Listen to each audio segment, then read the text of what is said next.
এই দেখেন দেখেন। হ্যালো এভরিওয়ান, এখন সন্ধ্যাবেলা ঘুরতে বের হলাম আমার এই গ্রামে, নদীর পাড়ের দিকে যাচ্ছি। তো দেখেন আস্তে আস্তে একটা অসাধারণ পুকুরের সামনে এসে হাজির হলাম। গ্রামের একটা পুকুর, বিশাল, দূরে সূর্য ডুবে যাচ্ছে।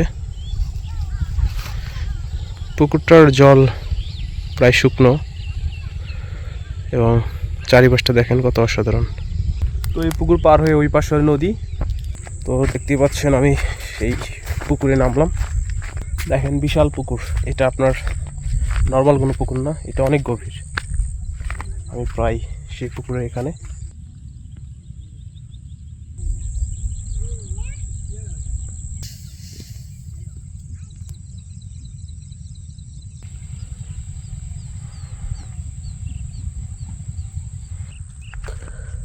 তো দেখতেই পাচ্ছেন পুকুরের পাড়টা কত সুন্দর, প্রকৃতি মাখা। তো এখানে মনে কারা বেসন বলছিল। যেমন পানিটা কোরকম ক্লিয়ার, আপনি যদি দেখতে চান দেখেন কত ক্লিয়ার পানি, একদম ক্লিয়ার। ওই দেখেন পাখি উড়ে যাচ্ছে। এই গ্রামের পুকুরটাতেই অনেক কিছু দেখার মতো আছে। তো এই পানিগুলো আর শুকনো ছিল, এখন বর্ষা মৌসুমে পানি বাড়তিছে। এবং আপনি যদি সূর্য দেখেন, ও যে সূর্য ডুবে যাচ্ছে। অসাধারণ জায়গা পার হয়ে, ঝাউ গাছের বাগান পার হয়ে ওই যে সূর্য, লাল সূর্য ডুবে যাচ্ছে। এবং এই জায়গাটা দেখেন, চারদিকটা দেখেন কত অসাধারণ। এদিক খালের মতো অনেক দূর, ওইদিকে সূর্য ডুবে যাচ্ছে। এখান দিয়ে অসংখ্য বাদামের ক্ষেত।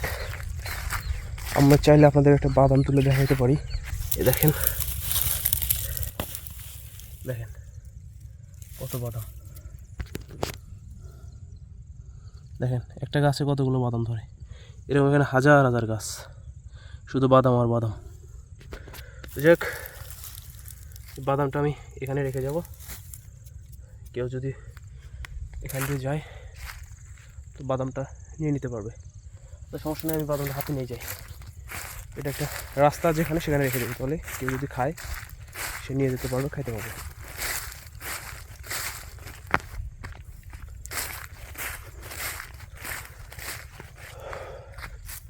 দেখেন আমার পিছনে ঝাউ গাছ, দেখেন কত বিশাল ঝাউ গাছ।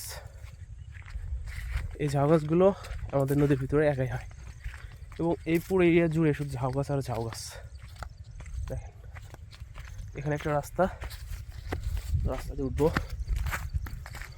তো এই রাস্তা দিয়ে আমি বাদামটা রেখে দিচ্ছি, যাতে কেউ ওখান থেকে গেলে নিতে পারে।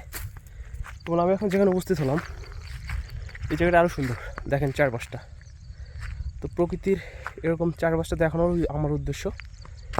এই জায়গাটা আসলে কত সুন্দর, এটা আপনারা এগুলো দেখলে বুঝতে পারবেন। রাস্তাগুলো দেখেন, এখন আমি সূর্যের ওদিকে যাচ্ছি। এখনো নদী বের হয় নাই। এটা হচ্ছে আমার গ্রামের রাস্তা। ঝাউ গাছগুলো অনেক বড় হয়ে গেছে।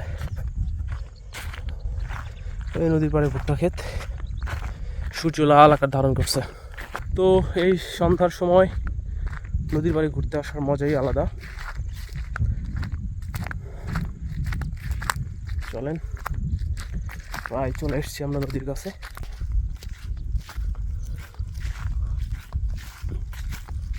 দেখতে পাচ্ছেন এটা নদীর পাড়, আর সামনে বিশাল যমুনা নদী। এখন দেখাচ্ছি দক্ষিণ দিকে, ওইদিক দক্ষিণ দিকে নদী চলে গিয়েছে, আর এদিকে হচ্ছে উত্তর দিক। তো উত্তর দিক থেকে নদী এসে দক্ষিণ দিকে প্রবাহিত হয়েছে।